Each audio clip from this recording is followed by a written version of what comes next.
Now you ought to be able to hear you. Okay. Talk to me, Jeff. Howdy, howdy. Howdy, howdy. Howdy, howdy.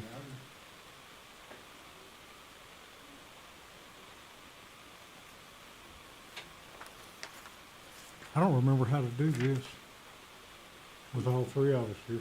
Oh, yeah. It just seems weird. Don't forget to start early because it's slow. Oh, I had to start a minute ago. Okay, good. Should I be hearing any programming in my ear? No, I'm fixing to do that right now. Okay. Here you go. Dear 1 Million Moms, I've always thought that maybe your organization was making a mountain out of a molehill. But today, I cannot believe what I just saw on my TV. Concerned about the trash flowing into your home through today's media that simply will not censor itself? Make your voice heard. If you see trash in the media, tell us. Use the Submit Trash button at 1millionmoms.com. That's 1millionmoms.com. And thanks. The death of George Floyd on the streets of Minneapolis was a grave tragedy. It should never have happened. And I stand before you in firm opposition to anyone exploiting this tragedy to loot, rob, attack, and menace. We don't know what's happening in this country right now. Healing, not hatred, justice, not chaos, are the mission at hand. Perhaps this is some sort of mechanism for a restructure in our country. What we are now seeing on the streets of our cities has nothing to do with justice or with peace. When you have nothing to lose, you have nothing to lose. The violence and vandalism is being led by Antifa and other radical left-wing groups. Freedom prospers when religion is vibrant and the rule of law under God is acknowledged. An informed patriot is what we want. Welcome to American Family Radio's Focal Point, the home of muscular Christianity on conservative talk radio. Muscular Christianity. Where we relentlessly explore the intersection of truth and politics. The trouble with our liberal friends is not that they're ignorant. It's just that they know so much that isn't so. Now, here's your host, Brian Fisher.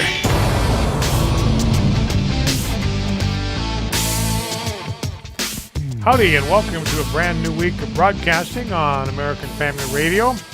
Program is Focal Point, and I am Brian Fisher, your congenial, convivial, amiable, and effervescent host. As always. Back to full strength, the three amigos are now riding the range, so look out. Good to have everybody back at full strength. Jeff, finishing a project over the weekend. I was impressed, man, kind of redoing your kitchen, putting in a new kitchen sink, putting in new kitchen counters, looking good. Yeah, it's amazing what you can do if you watch a little do-it-yourself YouTube videos. Well, I gotta say, I didn't show Susan those pictures because I know what would happen. You didn't want to put ideas right. into her head, did you? That's right. All right, well, good to have you in the conversation today.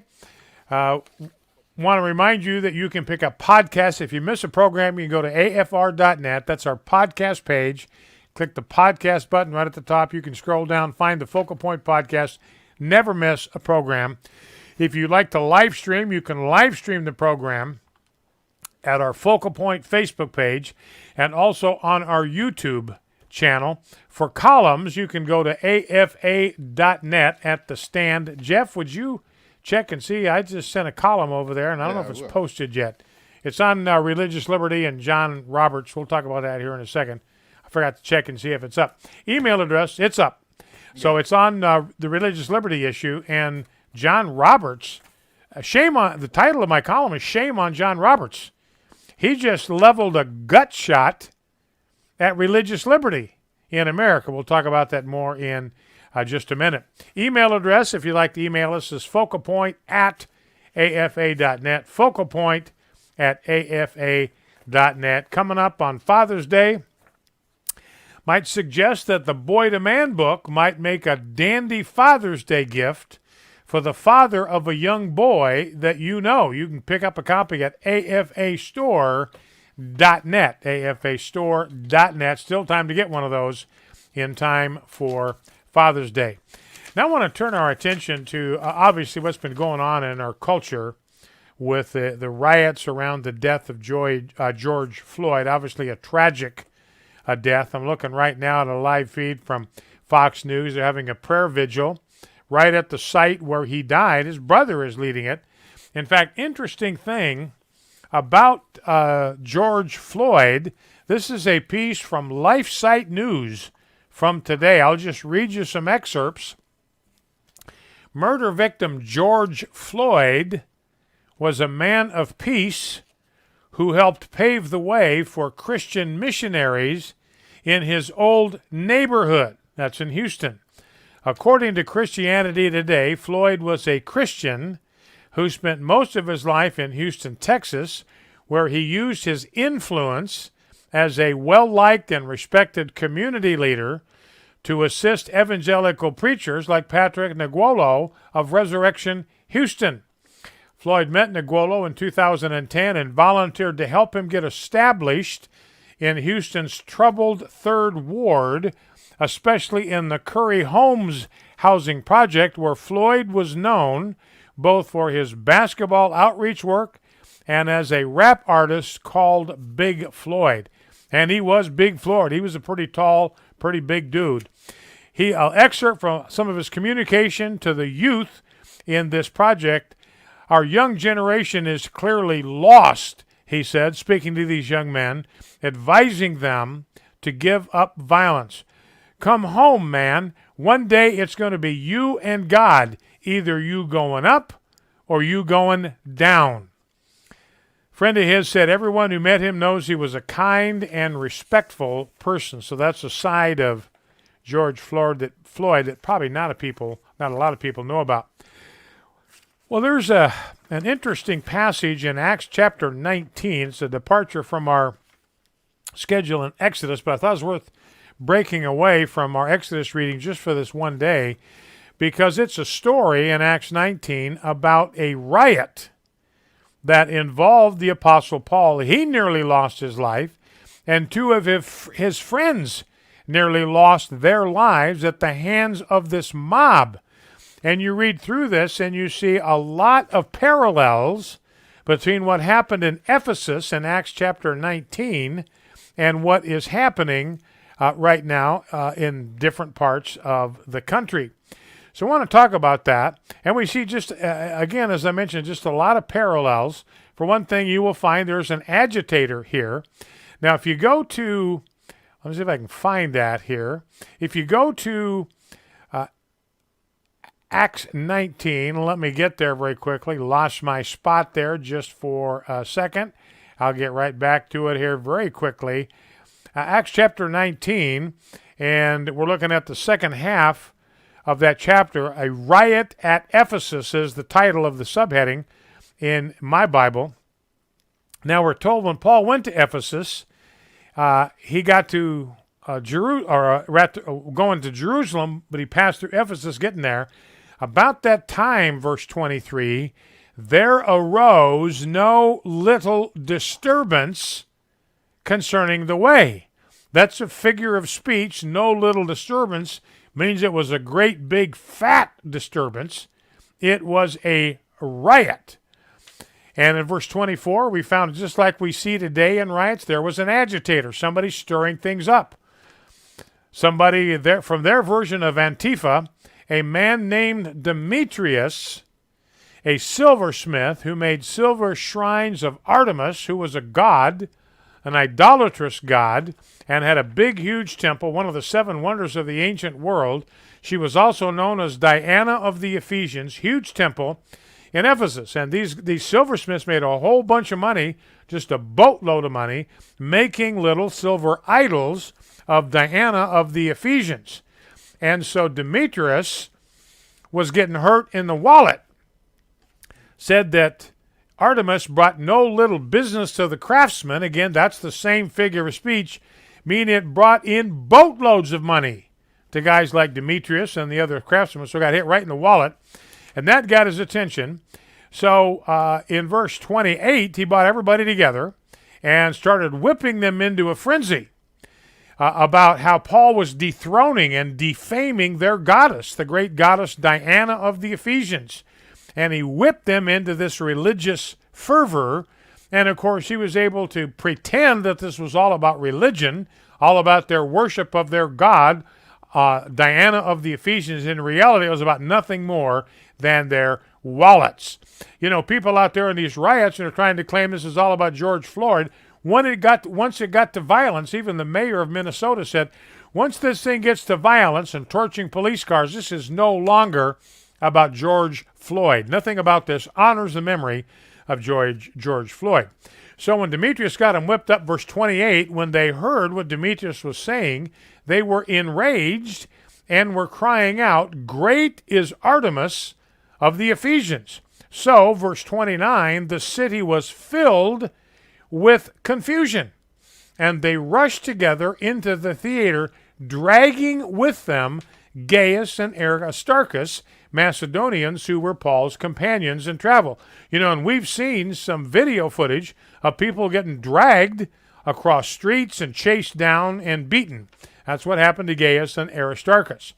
When Paul wished to go in among the crowd, the disciples would not let him. It is simply too dangerous, they told him. In verse 32, some cried out one thing, some another, for the assembly was in confusion.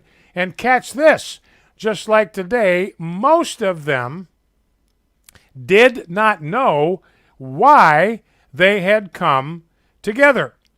Verse 34, this Alexander, who was a Jew, tried to bring peace, but the people didn't want to hear from a Jew. They wanted to hear from a Gentile, so they just shouted him down. They wouldn't even listen to him, and they had this chant, "Great is Artemis of the Ephesians." It went on for about 2 hours. Now, verse 35, there was a town clerk. We don't know who this guy was. His name is not mentioned by Luke, and he's the hero of the peace. He was a public official. He was a politician in the city of Ephesus. He was the town clerk, probably the equivalent of a mayor. And he quieted the crowd, we're told, in verse 35, calmed them down. And in verse 38, he says, look, it's time to stop writing. You keep this up. We're the ones that are going to get in trouble with the authorities. They're going to come and they're going to arrest us and haul us off to jail. He says in verse 38, if therefore Demetrius and the craftsmen with him have a complaint against anyone, the courts are open and there are proconsuls. Let them bring charges against one another. But if you seek anything further, it shall be settled in the regular assembly, for we really are in danger of being charged with rioting, and it was a crime then, just like it is today, since there is no cause that we can give to justify this riot. So what the town clerk says, look, you might have a legitimate complaint. I'm not here to tell you whether your complaint is legitimate or not, but this is not the way you address even a legitimate complaint. You got a legitimate complaint, you do not riot, you go to court.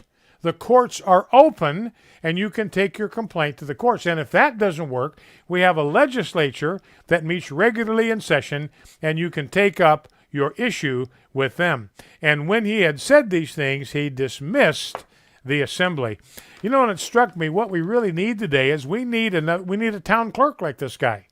We need somebody who's got the stature, who has the heft, who has the respect of the people, to be able to speak to them and to calm them down and bring peace in place of this disturbance and this chaos. Well, let's take these words from Acts 19 and let's take these things to prayer, if you'd be kind enough to join me. Lord Jesus, we pray that your gospel will have such an impact in our city and nation that businesses which dishonor you will be affected just as they were in Paul's day.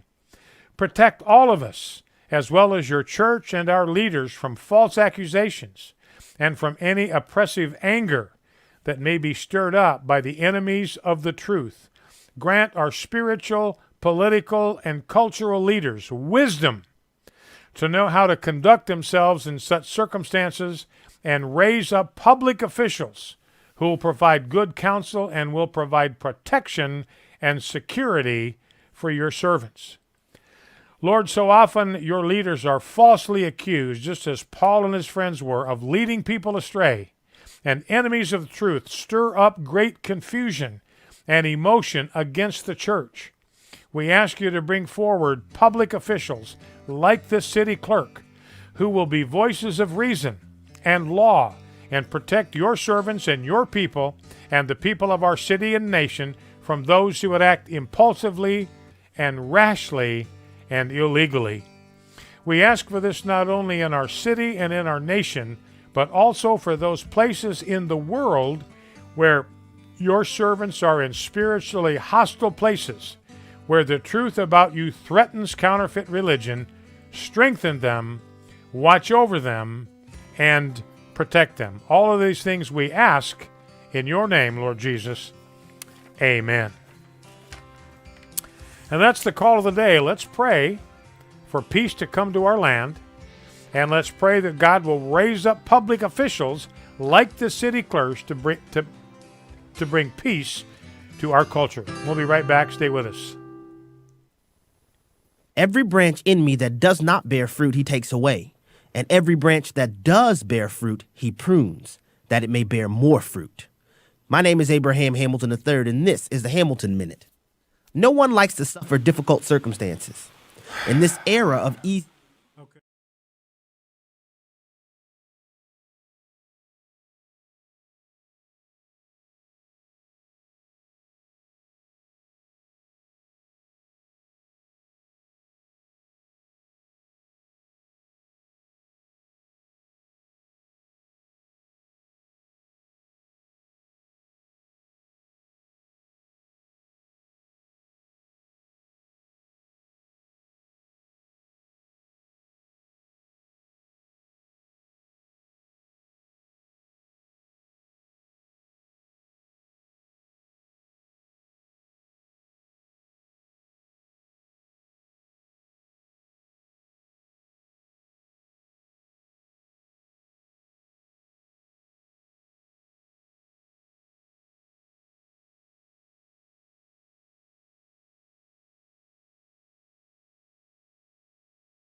This is Focal Point with Brian Fisher on American Family Radio.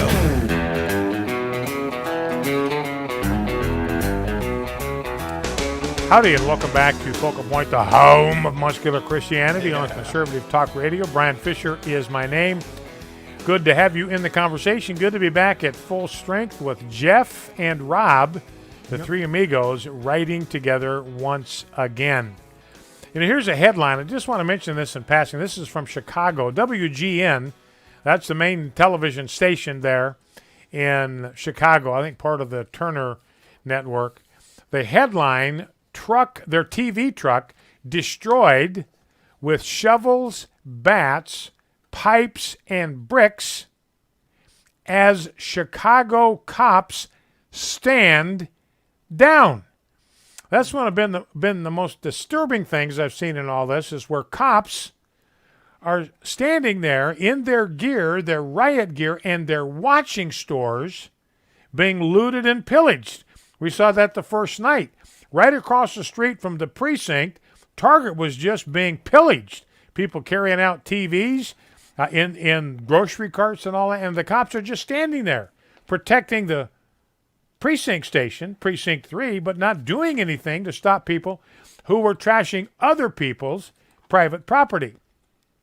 So anyway, that's just disturbing to me. And here is a TV truck for WGN, and they stood down while people attacked this thing with shovels, bats, and pipes and bricks.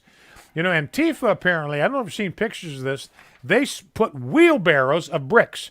They would take wheelbarrows loaded with bricks, and they'd park them on the sidewalk out in front of major department stores, just sitting there waiting for looters and rioters to pick them up and throw them through windows. You know, and Bill Barr, I'll read the quote here in just a second, but he believes that Antifa is behind this, or Antifa, however you want to say it.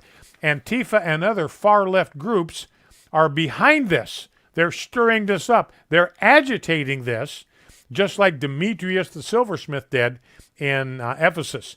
In Texas, this will not surprise you. Here's the headline from Breitbart: Armed Texans defend the Alamo from potential rioters.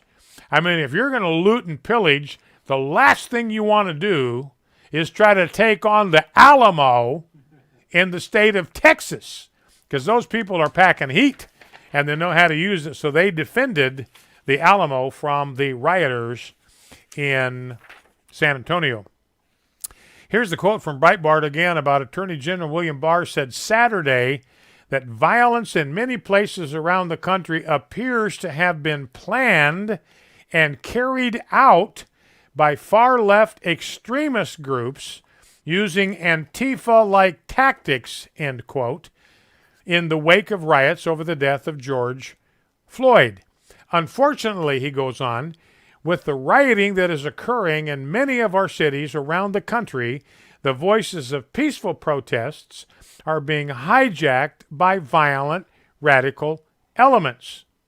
Groups of outside radical agitators are exploiting the situation to pursue their own separate and violent agenda. In fact, I think, Rob, we've got, if I remember right, we've got a Bill Barr soundbite on this, don't we?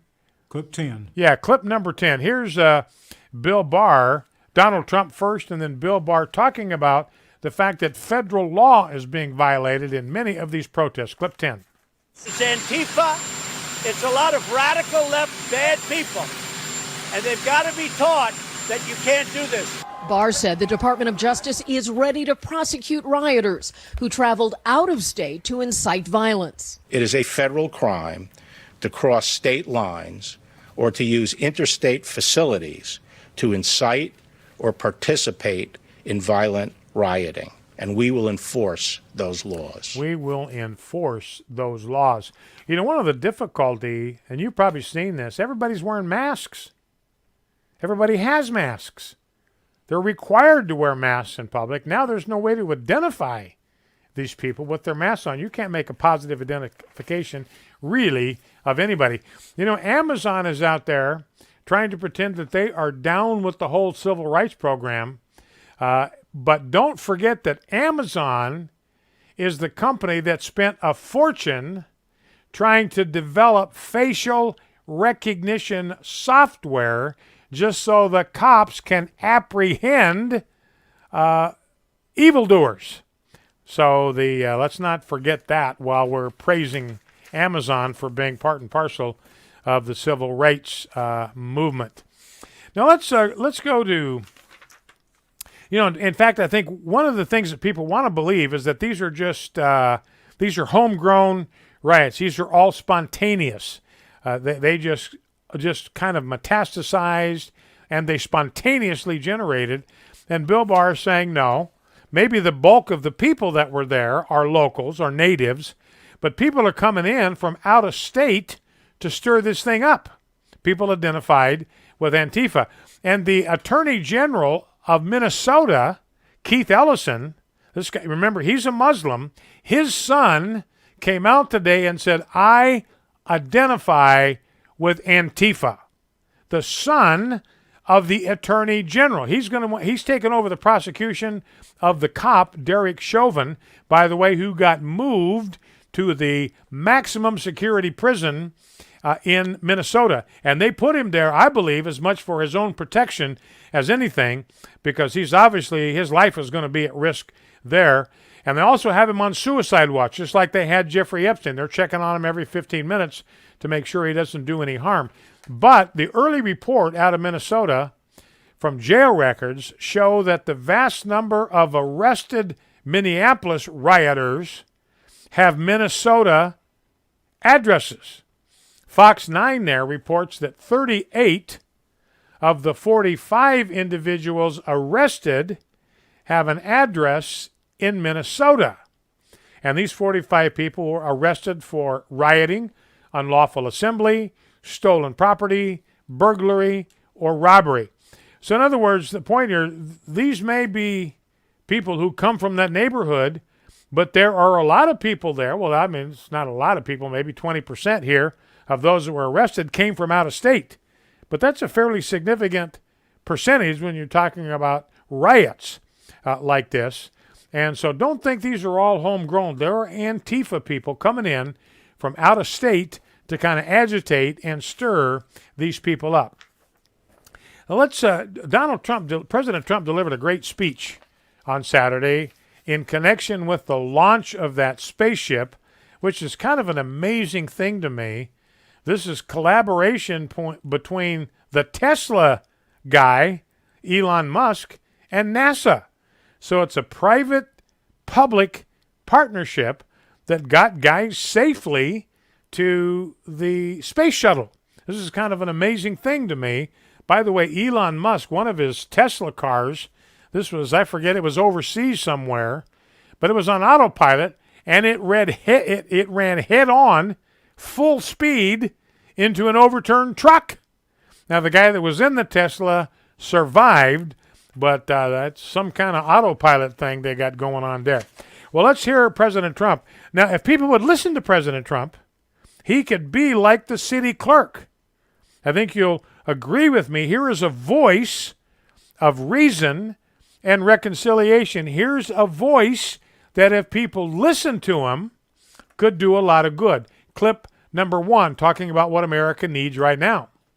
I want to say a few words about the situation in Minnesota.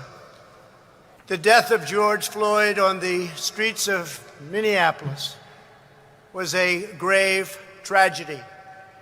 It should never have happened. It has filled Americans all over the country with horror, anger, and grief. Yesterday, I spoke to George's family and expressed the sorrow of our entire nation for their loss. I stand before you as a friend and ally to every American seeking justice and peace, and I stand before you in firm opposition to anyone exploiting this tragedy to loot, rob, attack, and menace. And remember, he is speaking as a servant of the Lord, because that's what Romans 13 says, that those who serve in public office, like our president, are servants of Christ. And the word that Paul uses there for servants in Romans 13:5, twice he refers to them as servants, diakonos, same word we get the word deacon from. That's in the first part of Romans 13. And then in verse 5, he describes public servants, like our president, as a minister of God. The word for minister of God there is liturgos. We get our word liturgy from that. It's like Paul is going out of his way to say, look, these men, these public servants, public officials like presidents and mayors and governors, they are ministers of God every bit as much as your pastor is a minister of God. It is a noble, holy, high calling. And what Paul says, look, they have been entrusted with carrying out the vengeance of the Lord.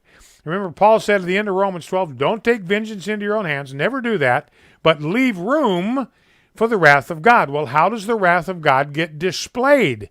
How is it manifest in society when somebody has harmed you? Somebody's threatened you or damaged your constitutional rights. How is that made right? If we're not supposed to take it into our own hands, how does that get addressed? Well, Paul says it's taken care of through God's servant, the public officials who bear the sword. He is God's servant for your good.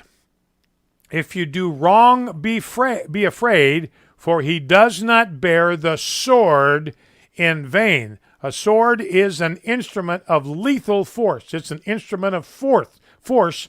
So public officials are entrusted even with lethal power by God if that's what's necessary to maintain order. He is the servant of God, verse 4, an avenger who carries out God's wrath on the wrongdoer. So that's what public officials are designed to be. They are God's servants to serve as God's avenger. Avenger is just a word for the one who brings about justice. Vengeance is a Bible word for justice. The one who is responsible for that is the public official. All right, well, let's go back to Donald Trump. Let's go to clip number 2. This is his speech in connection with the launch of the spaceship. Clip 2. Healing, not hatred, justice, not chaos, are the mission at hand.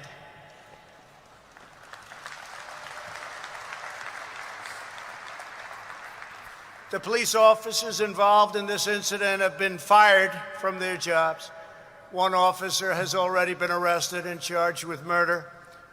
State and federal authorities are carrying out an investigation to see what further charges may be warranted, including against, sadly, the other 3. In addition, my administration has opened a civil rights investigation, and I have asked the Attorney General and the Justice Department to expedite it. So don't let people tell you that Donald Trump is not doing anything about this civil unrest. Bill Barr has said, look, I'm head of the Justice Department. What these people do when they cross state lines, now if they live in Minnesota and they show up and they cause trouble in Minnesota, that's a job for the governor. But he can't. He has no jurisdiction over somebody who comes from Virginia into Minnesota. That's a job for the federal government because he's crossing state lines. So the Department of Justice is going to punish those who do this. And God has given to the governor of Minnesota all the tools, all the authority that he needs to use whatever force is necessary to subdue and to bring about peace. And President Trump said, look, I'm expediting the work to get to the bottom of this and to bring about justice. All right, clip number 3. Again, here is President Trump acting as a shepherd of his people. Clip 3. I understand the pain that people are feeling. We support the right of peaceful protesters, and we hear their pleas. But what we are now seeing on the streets of our cities has nothing to do with justice or with peace. The memory of George Floyd is being dishonored by rioters, looters, and anarchists. The violence and vandalism is being led by Antifa and other radical left-wing groups who are terrorizing the innocent, destroying jobs, hurting businesses, and burning down buildings. The main victims of this horrible, horrible situations are the citizens who live in these once lovely communities. The mobs are devastating the life's work of good people and destroying their dreams. Right now, America needs creation, not destruction. Cooperation, not contempt. Security, not anarchy, and there will be no anarchy. Now, what you just heard, that is how what Paul is talking about in Romans 13. That is a Romans 13 servant of God speaking. There will be no anarchy. The public official does not bear the sword in vain. Clip number 4. Let's grab clip number 4. We got just enough. I think we got just enough time, don't we? We had enough time. All right, we'll save it after the break. Donald Trump continuing to serve as a servant of God in the way he's bringing the resources of his office to bear to subdue violence, to subdue rioting, and to bring peace back to our culture. So we'll get back to more of that when we come out of the break. You know, the governor of Minnesota said, look, I completely underestimated. I had no idea what I was up against here, the wanton destruction and the crowd sizes. So I underestimated that. It took me completely off guard. And he says, we are making the largest civilian deployment in Minnesota history, and quite candidly, right now, we do not have the numbers. This reminds us of what John Adams said. I'll tell you what John Adams said right after this break. Stay with us.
American Family Radio. You're listening to Focal Point with Brian Fisher. Brian Fisher.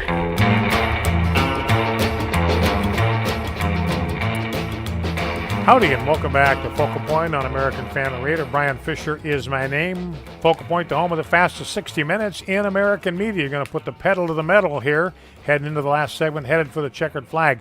You know, and you're aware probably that Donald Trump is intending to classify Antifa as a domestic terrorist organization. And Jeff, you reminded me that President Obama did something different. I mean, the ACLU and the left, they're just apoplectic that Donald Trump would think about classifying any domestic groups as domestic terrorist organizations. But you remembered something from the Trump era. Yeah, I'm not sure the year, but I think it was around 2009 where it leaked out that Obama or somebody in his administration had classified pro-lifers and veterans, and one other group I can't recall, as domestic terrorists. Yeah.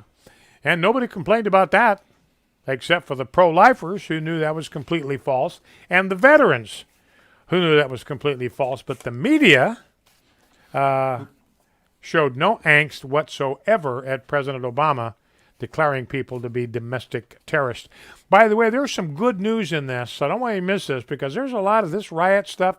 There's violence, people maybe even being losing their lives in these protests. But this is from Fox News, Louisville. A viral photo shows that a Louisville cop was protected by black protesters when he got separated from his squad during a riot. Here's an excerpt from the piece. A photo has gone viral showing a group of mostly black men linked arms to protect a lone Louisville Metro police officer who was separated from his unit when protests turned violent. A group of men, reportedly the initial protest organizers, wore face masks and linked arms to prevent other members of the crowd from reaching the officer while he waited for his squad to return. That's according to the Louisville Courier Journal. So that's a little piece of good news out of all of this. Here's a similar story from the White House. By the way, you might have heard that they had to hustle President Trump down into the bunker underneath the White House. I mean, that was like something. Remember the movie Olympus Has Fallen? You guys see that? Yes. Olympus Has Fallen, where the bad guys actually take virtual possession of the White House, and the president has to go down into a bunker. I'm sure it doesn't exist like it does in the movies, but it reminded me of that movie. Here they had to take President Trump down into the bunker of the White House, below the White House, for his own safety. Here is an article from Breitbart. One group of protesters in Washington, D.C. locked hands and stood before White House police, forming a human barricade to protect the officers.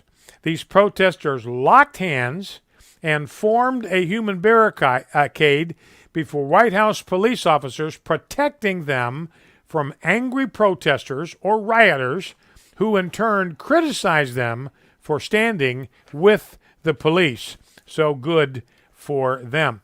You know, and I just had that quote from Governor Walz of Minnesota, how I completely underestimated the crowd size, the wanton destruction. We just don't have enough troops.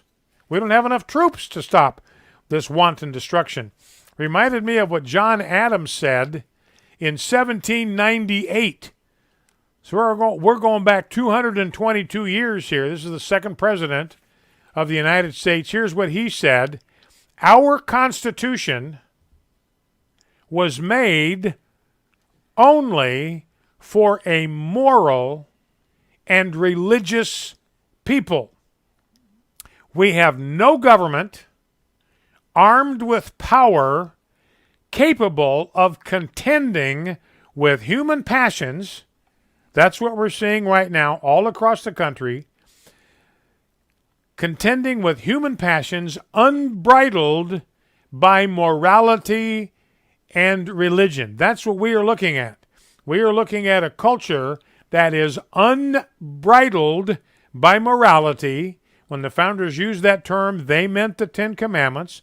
They could care less about the Ten Commandments. The Ten Commandments has no sway in their lives. They have no allegiance to the moral law of God. And religion, by which the founders meant Christianity. There's no allegiance to Christianity on which the United States of America was founded.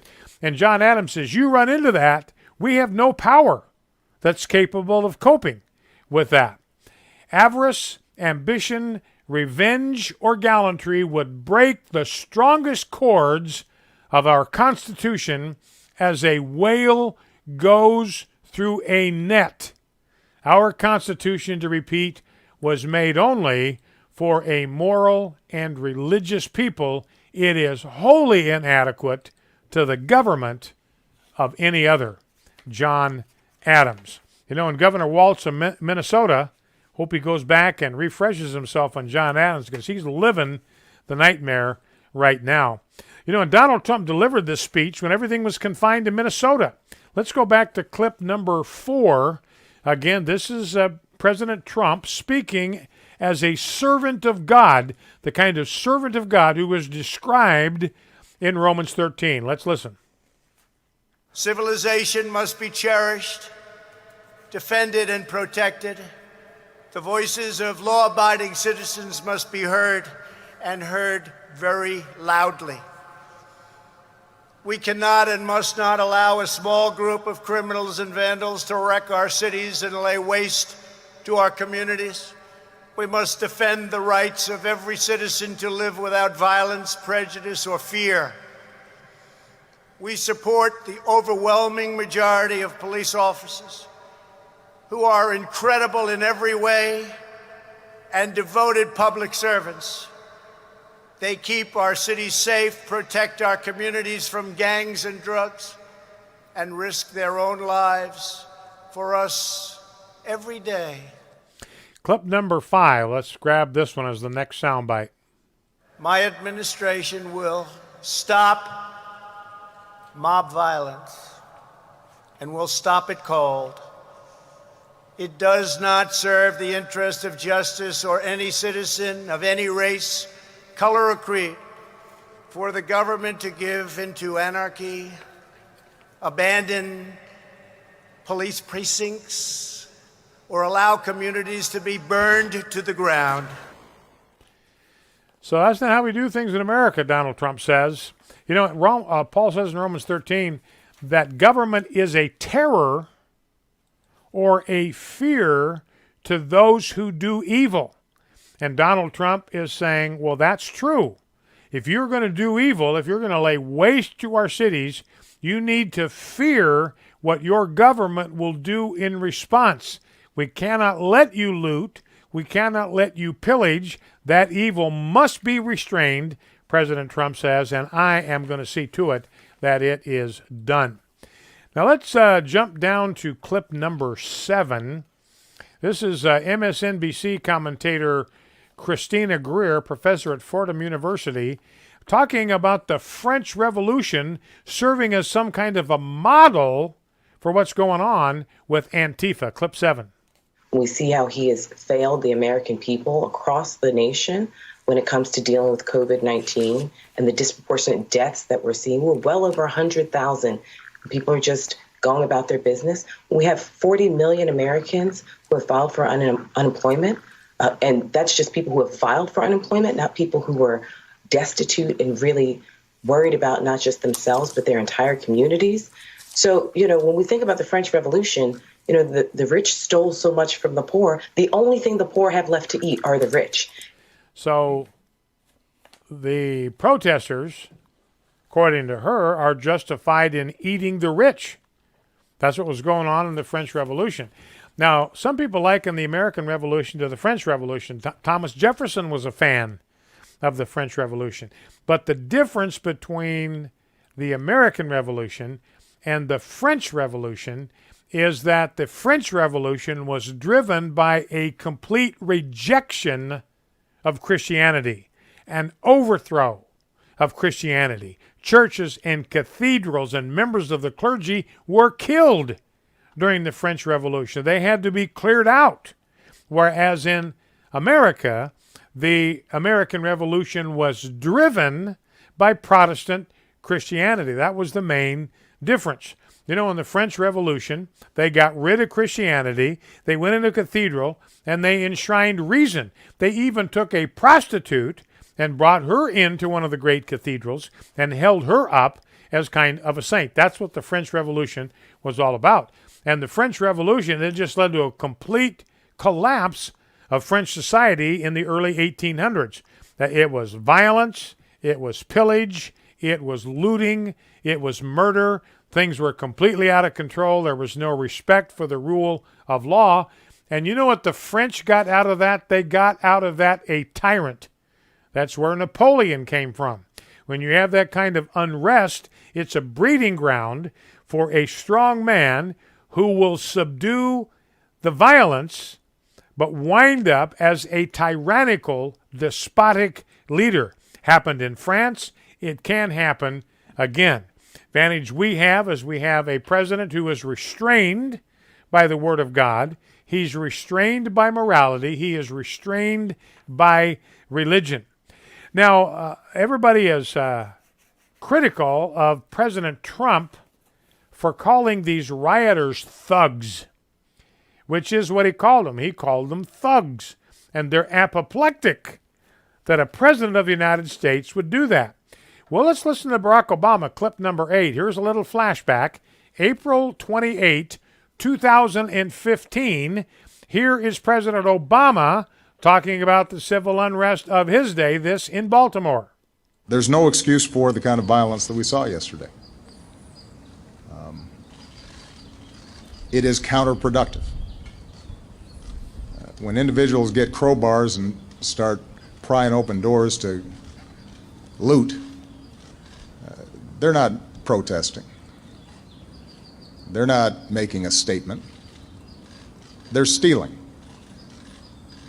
When they burn down a building, they're committing arson. And they're destroying and undermining businesses and opportunities in their own communities. My understanding is you've got some of the same organizers now going back into these communities to try to clean up in the aftermath of a handful of protesters, a handful of criminals and thugs who tore up the place. So criminals and thugs, President Obama says. The media conspicuously silent when he used the term thugs. You know, and President Trump alluded to the fact that this violence is kind of mindless, and some of the people that are affected by it are minorities and minority-owned businesses. In Minneapolis, one of the structures that was destroyed was a $30 million affordable housing project in Minneapolis. It was 6 stories, 190 units. It was known as Midtown Corner, and it was provided housing, or intended to provide housing for low-income families and individuals in the community. It was torched and burned to the ground. And you've heard stories about other black-owned businesses or minority-owned businesses that have been burned to the ground by the looting. You know, and even Twitter is allowing looters, rioters, to coordinate their criminal behavior using Twitter. Dozens of tweets identifying looting targets are still sitting on Twitter's platform, despite the fact that Twitter was notified about it. You have these rioters communicating with each other on Twitter. Next, looting stop, Santana Row in San Jose, one after another. So they use Twitter as a platform to direct their riotous behavior. Now here is Terrence Floyd. He was leading the prayer vigil I mentioned at the beginning of the program. And here's what he had to say. This is a good word. He could be the town clerk that we're looking for. Obama could be the town clerk that we're looking for if he was prepared to bring the values that he professed in that soundbite to bear on what's going on right now. But here's Terrence Floyd. Here's what he said. Don't tear up your town. All of this is not necessary, because if his own family and blood is not doing it, why are you? Because George Floyd family is not out rioting. They're not throwing bricks through windows, looting jewelry stores, looting Nike stores. He goes on, if his own family and blood are trying to deal with it and be positive about it and go another route to seek justice, then why are you out here tearing up your community? Because when you're finished and turn around and want to go buy something, you done tore it up. So now you messed up your own living arrangements, so just relax. Justice will be served. Bow low before God, stand tall before man, stand in the gap where God has placed you, and never forget, with God's help, we are fighting a winnable war. See you tomorrow.